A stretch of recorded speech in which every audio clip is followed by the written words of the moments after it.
Marketers love AI. Like if you're a marketer in 2024 and you don't at least not so much as love AI, but at least you've used it, you're using it, and you're starting to love it. I question whether or not you're a real marketer. Yeah. Do you know what I mean? Because it's like it's the epitome of growth mindset. I understand that viewpoint of, the graphic designer enjoying what they do and not wanting to use Midjourney.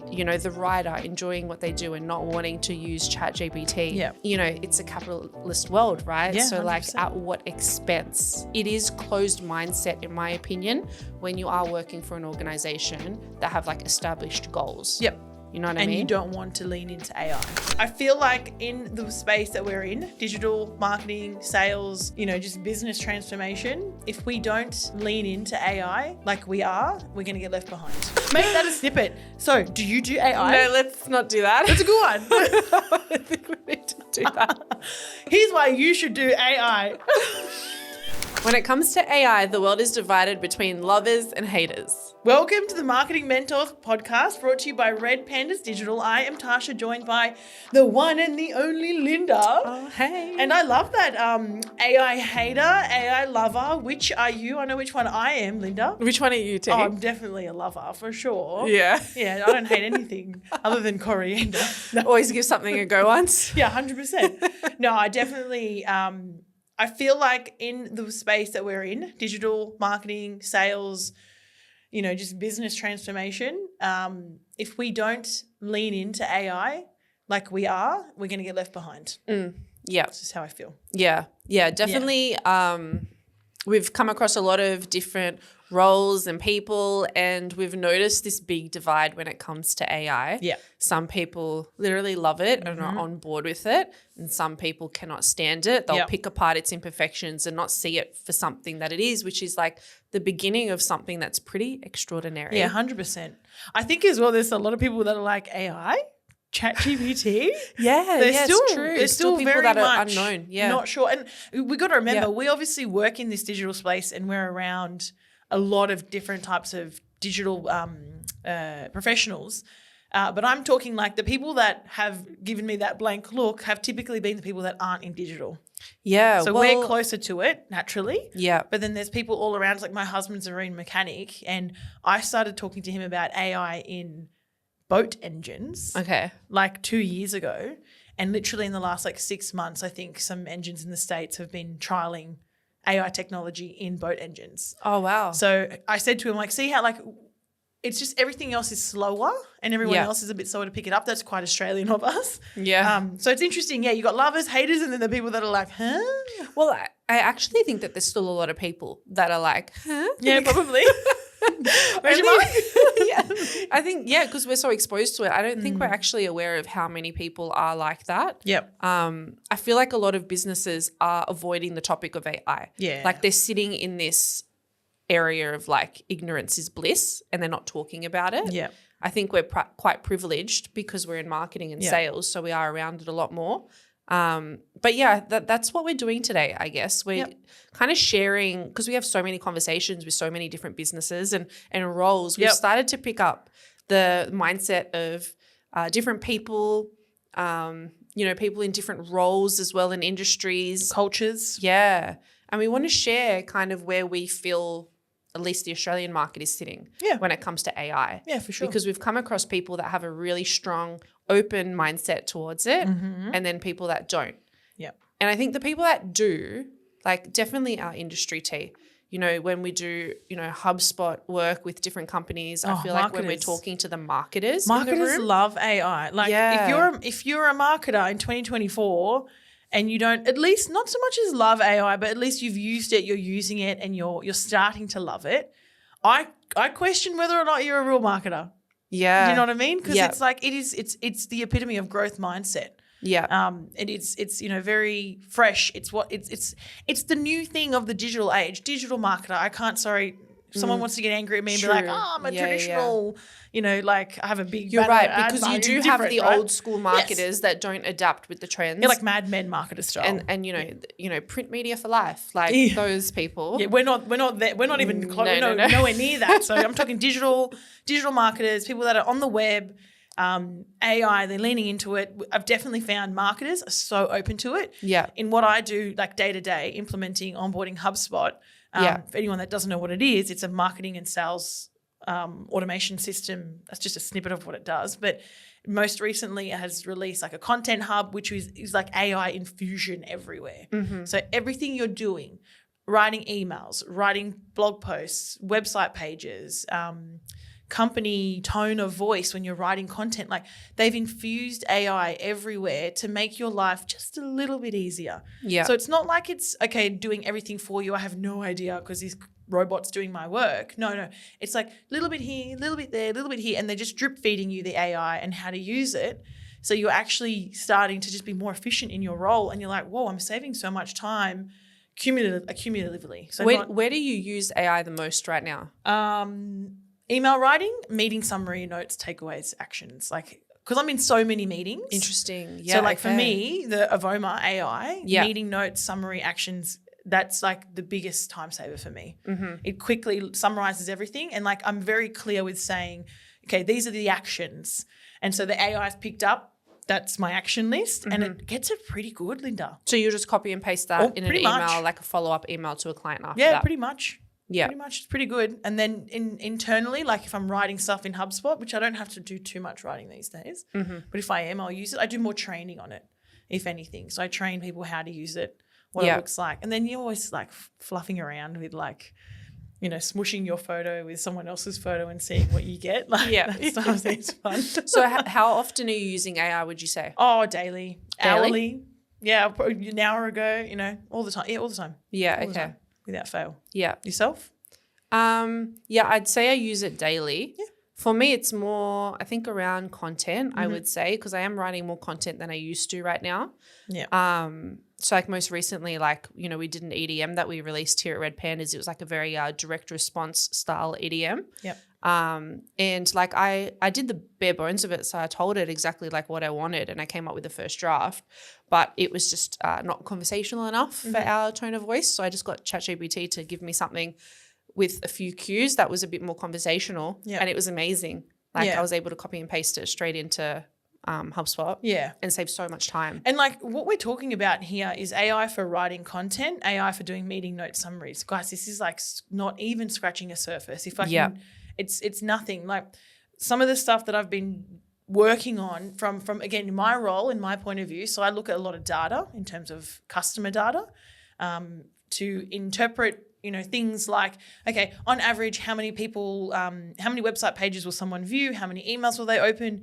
How many, you know, clicks on the website will they do before they turn into customers? Yeah. So we're using data sets, feeding it to AI, telling it we want like a lead scoring matrix, for example, and it's spitting out a lead scoring matrix. Mad. Traditionally, Linda, this shit used to take us months of interpreting data as a human. And then we'd create these lead scoring matrices, which we would have to refresh every 3 months, which I stand by. Yeah. But now we're using AI to do all of that heavy lifting that we still feed it, prompt it. Like this is a whole other thing, right? So you can see why we love it.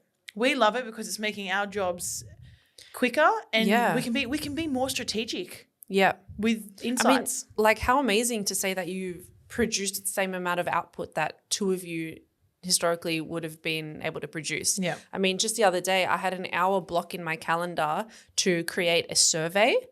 And when I went to start, I was like, you know, I'm just going to type something in ChatGPT, see if it gives me some ideas. It came up with all of the questions. I actually didn't come up with any on my own. So I changed the wording of some, but I'm like, this is amazing. Like, I actually can't do better than this. Yeah. So I copied and pasted it, and that was a survey. And to be fair, I think if you're listening and you're like, oh, I haven't even started, or I've tried and then I threw it out because it was rubbish. Linda and I, well, Linda more than me, definitely, have spent a lot of time learning and prompting and trialing and erroring ChatGPT. And I think as well, it's like knowing its place. Yes. You know, if you are expecting ChatGPT to give you a blog article that you don't have any hands in, well, you just have the wrong expectations. And it's going to be bad. It's going to be bad. And no one's going to like your content because a robot produced it, and it, you know, it was a culmination of everything else that exists online anyway. So you actually don't have any new content. Yeah. your own unique voice is your new content. So yeah, I agree. It's like the wrong expectations going into it. Yeah.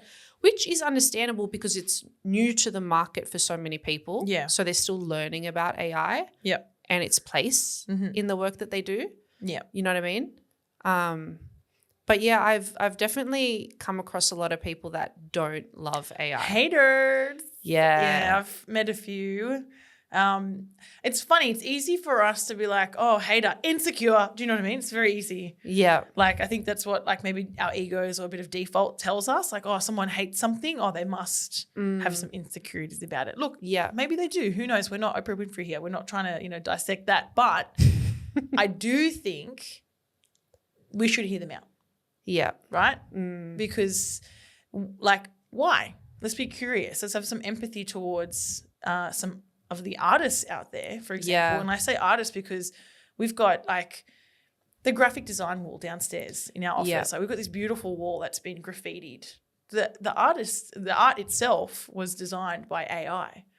The artist that painted it makes his own images as well. So actually, funnily enough, I never really asked him how he felt about that. I feel like we should go back and ask just to open that conversation. But I wouldn't classify myself as an artist, but I can visualize and I can imagine like a canvas, and I'm going through the process of brainstorming what type of art I want to create, and I'm thinking of things that I want to paint with and what I want it to look like. And I might start, or even sketching. I start sketching. I'm like, oh crap, this is shit. Erase it, start again. That whole process, I get to the point of, okay, cool, now I can add color. Now I can do this. Now I can do that. And then you get the finished product, which might be weeks, months, hours, whatever it is. That whole process from inception through to finished product, that is the journey of creating the artwork. Yeah. And we recently had an acquaintance share some really passionate feedback on using AI, and that they didn't want to lean into it because it ruined the entire takes away process. from that. Yeah. I think we've definitely noticed the creative world hasn't opened up to AI as much as the marketers, for example. And yes, I understand you can be a creative and be a marketer, but when we say creative, we mean something that's purely that process that I just explained. That's someone that like leans into that process, and it's everything that they want. Yeah. When they create that article, or they create that that ebook, or that image, or whatever it is, right? Like someone that's that creative type that loves that thing. Yeah. And like I get it, I do. It makes a lot of sense. But we were having another conversation, Linda, around, well, where's its place? Yeah, and I think that's the hard part, because if you work for yourself, right, then you make the rules, right? If you don't want to infuse AI and you feel confident in your work that you're not going to need to use AI in the future and compete with people that are, then that's your decision to make. Yeah. But I think it becomes a harder conversation when you are an employee and you feel that way towards AI. But ultimately, like, your role is to generate revenue, right? Yeah. Like, every role has to be profitable to a company. And so when you feel that way and you feel like, oh, I don't want to infuse AI in my role because I enjoy what I'm doing, it's like, but does the owner of the company employ you because of what you enjoy doing, or do they employ you because they're running a business? Yeah, it's a very, very good argument, Linda. It's a very good and argument. it gets really sticky It because does, I agree. I understand that viewpoint of, the graphic designer enjoying what they do and not wanting to use Midjourney. Yeah. The writer enjoying what they do and not wanting to use ChatGPT. Yeah. But, it's a capitalist world, right? Yeah, so 100%. like, at what expense? Yeah. It is closed mindset, in my opinion, when you are working for an organization that have like established goals. Yep. You know what I mean? And you don't want to lean into AI. And Yeah. you hate it for the reasons that it ruins your flow or your process and takes away the love of the thing that you're doing. Because then it does become a detriment to the business. 100%. If you can do your role 2 times faster with AI, well, then who's going to be more employable, you or the person that does decide to take on AI and infuse it into their role? Well, that was late last year. It wasn't late last year, man. It was like mid last year that Red Pandas really took a turn and said, every single role in the business needs to be using AI. Every single role, no exceptions. Yeah. And we had that like brain dump and everyone figured out how they were going to use it in there. I actually think we've done great, but compared to some of the acquaintances we have in the States, we're not close to how they've infused it into their, like, just even from my point of view, from an operations point of view, there is a lot more we could be doing. And I know it, but it's a time, right? We'll get there. Yeah. But it's leaning into it. I think it's like anything really. If something's scary or you're not sure about it, you should, as long as it's safe and it's not some like black hole of death, right? Okay. You should lean into it. Yeah. Be curious about it and see what it can do for you, because then that will put you ahead. That'll put you ahead of a competitor, a friend, whatever it might be, so that you can, just growth mindset, like we said. Yeah. But I do still feel like if you are that person that's listening, and I've got this meme in front of me here by Carl Sharo, whatever, somewhere online, and it says, humans doing the hard jobs on minimum wage while the robots write poetry and paint is not the future I wanted. And like that is what we're talking. I think that speaks to that whole, humans should be doing the creative and the loving, emotional things. Yeah. And it was similar to that meme I was telling you about I saw on another friend on Insta the other day, where it was like, if AI could be doing my washing and my laundry and I could be doing the writing and the painting. And it's like, it's a bit passive aggressive, but I get it. Like I do get it. Yeah. At the same time, it's like, just know its place. Like I think, Marcus Sheridan's post about AI the other day, know its place, know when and how to use it. Don't be a hater and shit on it with memes like this, because that's what you're doing. Like you're adding towards the hate out there when it can be a very powerful tool. And I think people are ultimately scared of what it's going to do for the future. Yeah. Right? We were just really the little. unknown. We were really little when the internet came out. I think tiny, right? So I don't remember, but I do know there was this whole thing like 1999 to 2000. Everyone thought the computers were going to shut down and like the world was going to break. Yeah. I reckon this is just like another version of that. Yeah. But we're obviously a lot more educated happening now. So much faster. Yeah. Like it's that on steroids. Yeah, it's crazy. Yeah. Yes, everyone's going to know what you're searching. It's just a mindset shift, fine, isn't relax. it?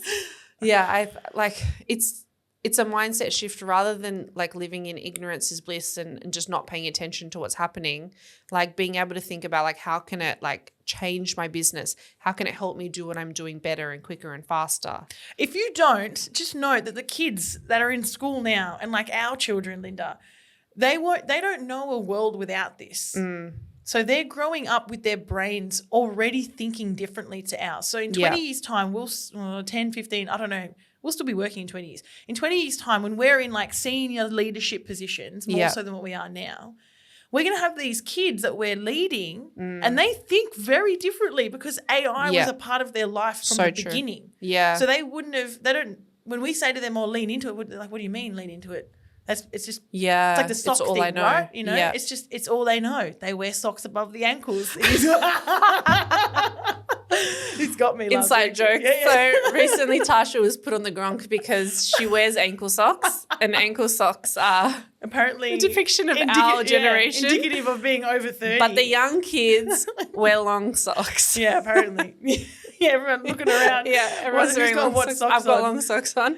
I think the point we're making is that like the future that we're getting ready to lead and that we're getting ready to work with is going to think differently. Yeah. And AI is what they know. Yeah. So if you are like 30 and up or even mid-20s and up and you're not leaning into AI, you will at some point in your career in any industry get left behind, even if it's just a little bit.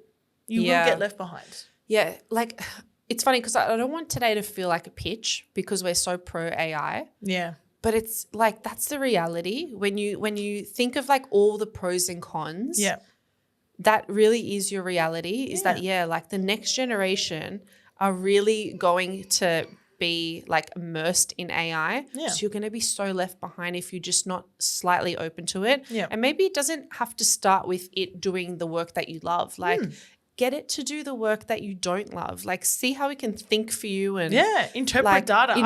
I'm not a big you. fan of interpreting data, but I've had to do it in my role for years because it comes with doing data implementation. So you're like, we got to do it. Tasha's a data manager, hates doing data. I hate it. So the minute I realized, I'm like, oh my God, ChatGPT can do this for me. Yeah. A really good scale for you in any role in any industry, in any way you just think of the things you do. What are the jobs you do?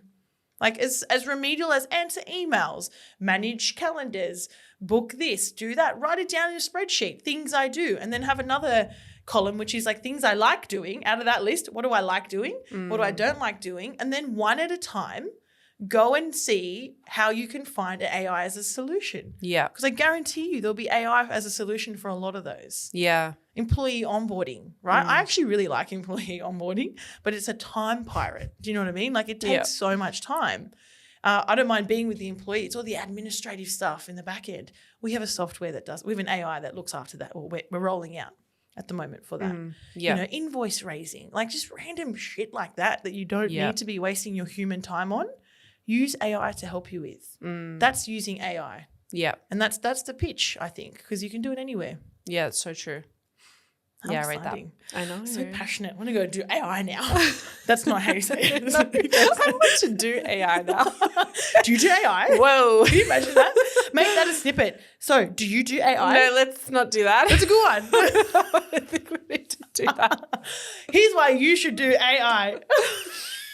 I think moving along, one thing that I do want to mention in this is we've also seen conversations with businesses and employees and leaders within businesses, and people feel differently towards AI in a conversation. Oh, yeah. I think if you're a leader listening or, you know, an owner of a business and you want to roll AI out, I think some really good advice that I heard from Marcus Sheridan recently was that you need to show rather than tell. Yeah, so when you're speaking to someone who maybe doesn't share the same mindset of you as you when it comes to AI or just anything that you're looking to roll out, I think being able to show them the results, you're never going to get the same result if you're just trying to tell them the results that it generates. So that's probably like one of the biggest tips I have for this is try and show, don't tell when it comes to AI. And ChatGPT has an app on your phone, which is free. So you can download it, sign in with your Google or just a normal account and just start up a conversation, fire it up. It might be pretty shit to start off with, just heads up, because it's a brand new conversation. Yeah. But it will yield great results if you just start, just pick it up and start. Love it. Do some AI. Do some AI. That works, yeah. I feel like we need to end it there. I love that. All right. Do some AI. Thanks, Linda. Bye.